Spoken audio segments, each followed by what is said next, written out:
Assalamualaikum warahmatullahi wabarakatuh. Kembali lagi dengan saya Leni Agustin. Di video kali ini saya akan buat prediksi soal lagi tentang UMPTKIN tahun 2021. Dan di video ini adalah part yang kedua. Jadi buat teman-teman yang belum nonton part satunya, silahkan cari di channel saya. Dan buat teman-teman yang mau semangatin saya untuk mengupload video setiap hari, silahkan semangatin saya dengan cara subscribe channel ini, like video ini, dan share ke seluruh teman-teman kalian yang akan mengikuti UMPTKIN. Nah, selain dari UMPTKIN, channel ini juga membahas tentang Poltekkes, Politeknik Kesehatan, SBMPTN, UTBK, SPAN PTKIN, pokoknya semua jalur kampus insya Allah saya akan bahas. Oke, jadi buat teman-teman yang ingin mendapatkan informasi lebih detail, silahkan follow Instagram info.umptkin dan Instagram pribadi saya Leni Agustin 10. Oke deh, langsung saja mari kita nonton, ini dia videonya.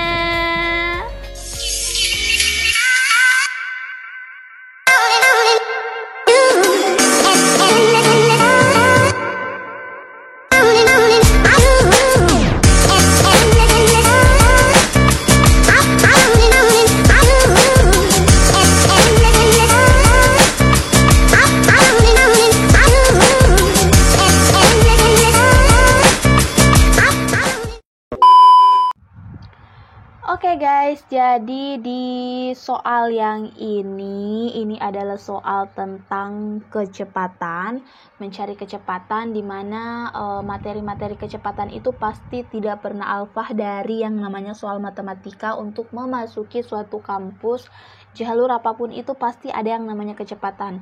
Karena pada tahun 2019 saya sudah mengikuti 9 jalur dan kecepatan ini paling sering muncul di pelajaran matematika. Nah, jadi buat teman-teman yang ingin memasuki kampus jalur apapun itu harus mengerti bagaimana cara mencari kecepatan rata-rata. Oke, jadi di soal ini langsung saja. Sebuah kereta menempuh jarak dari Jakarta Surabaya dengan kecepatan 80 km per jam. Jadi di sini saya menggarisbawahi yang diketahui selama 15 jam. Oke. Jika kereta tersebut kembali ke stasiun awal dan harus sampai dalam 12 jam, maka kecepatan rata-rata tersebut adalah A 80, B 90, C 95, dan D 100. Oke. Jadi di sini saya akan memberikan tips atau cara yang paling cepat dalam menentukan kecepatan. Karena buat teman-teman yang ingin memasuki ujian kampus itu kalian harus menggunakan tips atau cara yang paling cepat guna untuk mengefisienkan waktu. Jangan pernah berlama-lama dalam satu soal saja. Oke, nah di sini yang diketahui adalah 80 km per jam selama 15 menit. Nah, kalau dia kembali ke stasiun awal dalam 12 jam, berarti kecepatannya itu harus berapa sih? Nah, jadi tipsnya yaitu 80 km selama 15 jam. Jadi 80 dikali 15 sama dengan 12 jam, kemudian kecepatannya berapa? Jadi 12 kita kali N. Oke, anggaplah kecepatannya itu N. Nah, jadi yang dicari adalah N. Oke, jadi ini sebenarnya cukup mudah sih kalau teman-teman sudah membayangkan bagaimana tipsnya. Nah, untuk mencari N, kita bawa 12 ini ke ruas sebelah kiri. Karena yang dicari kan N. Oke, nah, jadi 80 dikali 15 per 12 sama dengan N. Nah, kenapa sih 12-nya ini menjadi bagi? Ya, karena kan sebelumnya dia perkalian. Nah, ketika dia pindah ruas, maka dia berubah tanda menjadi pembagian. Nah, untuk menyelesaikan perkalian seperti ini, kalian tidak perlu manual 80 kali 15 berapa sih, kemudian dibagi 12 berapa lagi. Sekarang kita hanya menggunakan metode penyederhanaan atau pencoretan. Nah, 15 dan 12 ini kita bisa bagi 3. 12 bagi 3 4, 15 bagi 3 5. Nah, jadi di sini sisa 5 dan 4. Kemudian kita lihat lagi 80 dan 4 ini bisa kita bagi, 80 bagi 4 yaitu 20. Nah, jadi yang tersisa adalah 20 dan 5. 20 kali 5, 100. Sama dengan N. Nah, jadi kita sudah dapat deh kecepatan dari kereta yaitu 100. Karena kan tadi kita misalkan kecepatan itu sebagai N. Nah, sekarang kita sudah dapat N sama dengan 100. Jadi kita langsung lihat optionnya deh. Jawaban yang benar adalah D. Nah, jadi ini adalah salah satu tips yang aku berikan kepada teman-teman supaya jika mendapatkan soal kecepatan itu bisa kalian kerjakan dengan secepat mungkin, oke? Buat teman-teman yang mau mendapatkan soal UMPTKIN 2019, ini TKD yang kode 1911, ini akan saya bagikan free atau gratis kepada teman-teman yang sudah order e-book UMPTKIN tahun 2021. Nah, jadi teksnya ini lengkap banget, ada bahasa Indonesia, ada matematika, bahasa Inggris, dan bahasa Arab. Dan tentunya di sini saya tidak akan membagikan kode 1911 saja, tapi di sini ada 4 kode soal UMPTKIN tahun 2019. Nah, kita lihat yang ini adalah kode 1915. Nah, jadi lengkap banget. Jadi buat teman-teman yang mau ini hanya untuk subscriber aku yang udah order e-book. Nah, makanya kalian harus order e-book dulu. Jadi jika kalian berminat silahkan hubungi 0882 4785 4631. Oke, next, lagi-lagi saya akan membahas tentang pertidaksamaan namun dengan contoh soal yang berbeda, dengan yang ditanyakannya itu berbeda dengan soal-soal sebelumnya. Jadi buat teman-teman yang belum nonton soal-soal sebelumnya, silahkan teman-teman nonton dulu karena di sana tuh banyak banget soal yang aku bahas. Kalau bisa sih kalian catat-catat di buku kecil gitu, oke? Jadi kalau udah dekat ujian, kalian tinggal mengulang-ulang pelajarannya. Oke, jadi di sini soalnya itu tentang pertidaksamaan.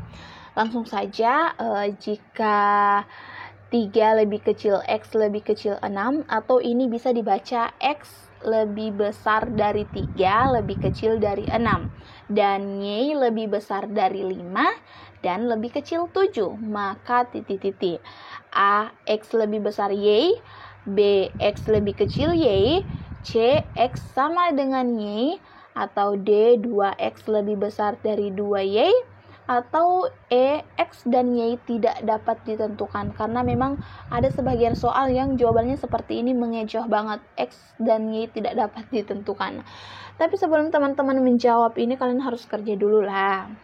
Oke, yang diketahui adalah 3X6 dan 5Y7.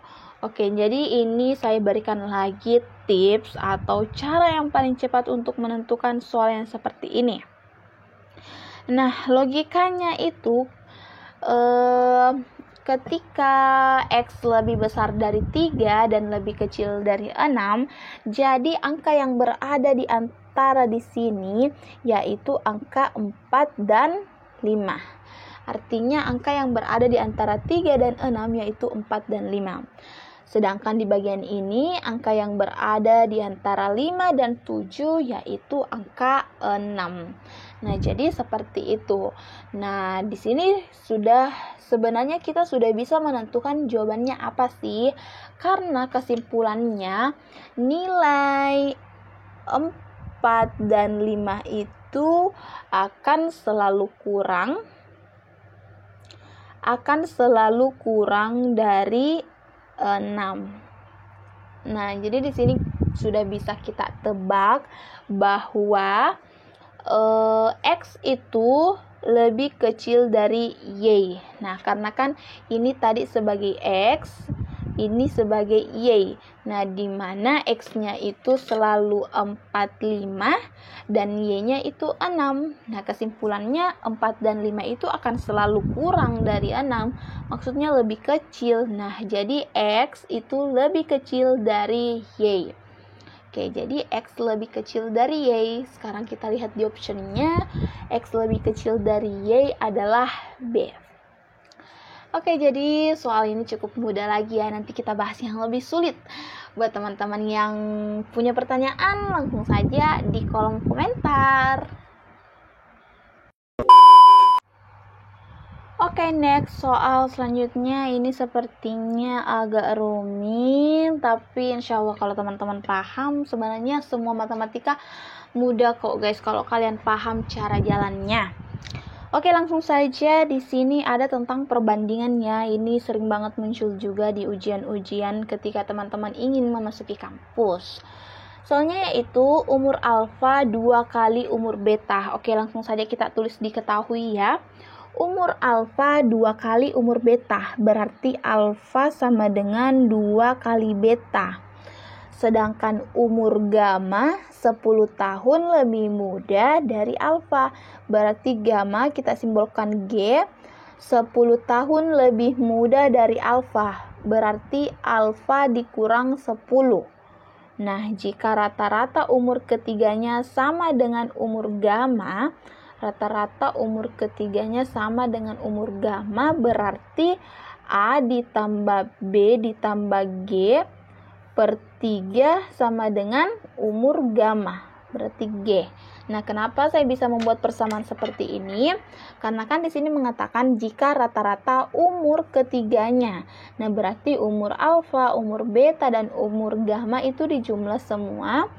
Kemudian sama dengan umur gamma, sama dengan umur gamma. Kenapa ada per 3? Karena di sini kan ada 3 orang. Ada alfa, beta, dan gamma. Kemudian di sini juga ini kan gamma sama dengan A kurang 10.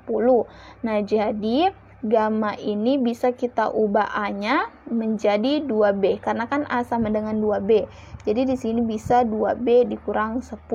Artinya A-nya ini kita ubah ya guys, untuk memudahkan kita mencari jawaban dari soal ini. Oke, jadi kita menggunakan persamaan yang ini. Kita tulis kembali A ditambah B ditambah G per 3 itu sama dengan G. Nah, ini kita kali silang dulu. Ini kan per 1. Nah, kita kali silang ini. A tambah B tambah G kali 1 ya sama saja ya. A tambah B tambah G sama dengan 3 kali G, jadi 3G. Oke, sekarang kita ubah. Nah, kita ubah A tadi itu nilainya adalah 2B, ditambah B, ditambah G kita pakai yang ini, 2B dikurang 10, sama dengan 3 kali G, kita pakai yang ini lagi, 2B dikurang 10, kita kasih tanda kurungnya karena itu kan perkalian. Nah, di sini kita bisa jumlah 2B tambah B tambah 2B itu 5B. Sama dengan, maksudnya kurang 10, sama dengan, kita kali silang, 3 kali 2B itu 6B, kemudian 3 kali minus 10 itu minus 30. Nah, di sini bisa kita selesaikan, jadi 6B dikurang 5B sama dengan 30 dikurang 10. Nah, jadi 6B dikurang 5B itu B sama dengan 30 dikurang 10, 20. Nah, jadi di sini kita sudah mendapatkan nilai dari B yaitu 20. Selanjutnya kita akan mencari nilai apa lagi ya? Nilai A dan G. Nah, di sini A-nya tadi itu kita mempunyai persamaan A sama dengan 2B. Nah, jadi A sama dengan 2 dikali B kita masukkan 20. Nah, jadi A sama dengan 2 kali 20, 40. Oke, kita sudah mendapatkan nilai A 40, nilai B 20. Sekarang kita cari nilai G. Nah, di mana G itu tadi persamaannya A dikurang 10. Nah, ini tadi persamaan yang awal kita pakai G itu sama dengan A kurang 10. Nah, jadi G A kurang 10, A-nya tadi berapa? 40 dikurang 10 sama dengan 30. Nah, jadi G-nya juga kita sudah dapat 30. Oke, jadi perbandingannya yaitu A dibanding B banding G, di mana A-nya itu 40, B-nya itu 20, dan G itu 30. Nah, jadi ini bisa kita bagi 10 untuk menyederhanakannya, yaitu jawabannya 40 bagi 10, 4 dibanding 2 dibanding 3. Oke, jadi kita lihat di option apakah ada 4 banding 2 banding 3. Mana ya guys? 4 banding 2 banding 3. Nah, jadi jawabannya adalah B. Jadi sekali lagi buat teman-teman yang punya pertanyaan, silahkan komen di bawah. Yap, itu dia tadi video tentang pembahasan UMPTKIN tahun 2021 part yang kedua. Nah, jadi buat teman-teman yang belum nonton part 1, langsung saja nonton di channel ini. Jangan lupa untuk subscribe channel ini sebagai bentuk dukungan kalian supaya aku lebih semangat buat video setiap hari membagikan informasi-informasi terpenting kepada kalian. Jangan lupa juga untuk follow Instagram kita Leni Agustin 10 dan info.umptkin. Oke, jadi buat teman-teman yang masih punya pertanyaan atau ada soal yang mengganjal di pikiran kalian, silahkan kalian komentar di bawah. Jangan pernah malu-malu karena orang yang tidak bertanya itu akan sulit di jalan ketika kalian punya pertanyaan. Oke, sekian, wassalamualaikum warahmatullahi wabarakatuh.